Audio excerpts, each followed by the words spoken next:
ഇത് സിൽഡാർക്ക് ചെറിയാണ്. ഇത് നമ്മൾ വീട്ടിൽ എയർപോർട്ടിൽ പ്ലാന്റ് ചെയ്തിട്ടുള്ള ഒരു 50 ലിറ്ററിൻ്റെ എയർപോർട്ടിൽ പ്ലാന്റ് ചെയ്തിട്ടുള്ള ഒരു സിൽഡാർക്ക് ചെറിയാണ്. ഇതിൻ്റെ ജസ്റ്റ് ഇതിൻ്റെ ഫ്ലവറിങ് കഴിഞ്ഞിരിക്കുന്ന സമയമാണ്. ഇതിനകത്ത് ഇത് കംപ്ലീറ്റ് ആയിട്ടും ചെറി ആവത്തില്ല, പക്ഷേ അത്യാവശ്യം നല്ല രീതിയിൽ കാപിടുത്തമുള്ള ഒരു ചെറി ആണ് ഈ സിൽഡർ ചെറി എന്ന് പറയുന്നത്. നമ്മുടെ ഈ സുറിനാം ചെറിയുടെ ഫാമിലി തന്നെ പെടുന്ന ഒരു സുറിനാം ചെറീൻ്റെ ആ ഒരു പുളി ഉണ്ടെങ്കിൽ ഇതിനകത്ത് പുളി ഉണ്ടാവില്ല, കംപ്ലീറ്റ് ആയിട്ട് നല്ല രീതിയിൽ മധുരമായിരിക്കും. പക്ഷേ ഇതിൻ്റെ ഒരു പ്രശ്നം സീഡ് ഫ്ലഷ് റേഷ്യോ കുറവാന്നുള്ളതാണ്. ഒരു ഓർണമെൻ്റലായിട്ടും വീട്ടിൽ വെക്കാൻ പറ്റുന്നൊരു പ്ലാന്റാണ്. ഇതിൻ്റെ ഒരു വളർച്ച എന്ന് വെച്ചാൽ നല്ലൊരു ബുഷായിട്ടാണ് വളരുക.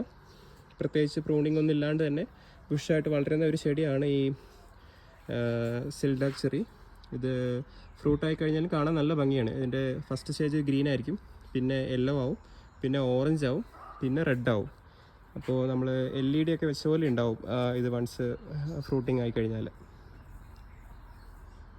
ഇതിൻ്റെതും ഗ്രാഫ്റ്റ് ചെയ്ത തൈകളാണ് ഇതിനകത്തും നല്ലത്, അല്ലെങ്കിൽ ഒരുപാട് സമയം എടുക്കും ഇത് കായ്ച്ച് കിട്ടാനായിട്ട്.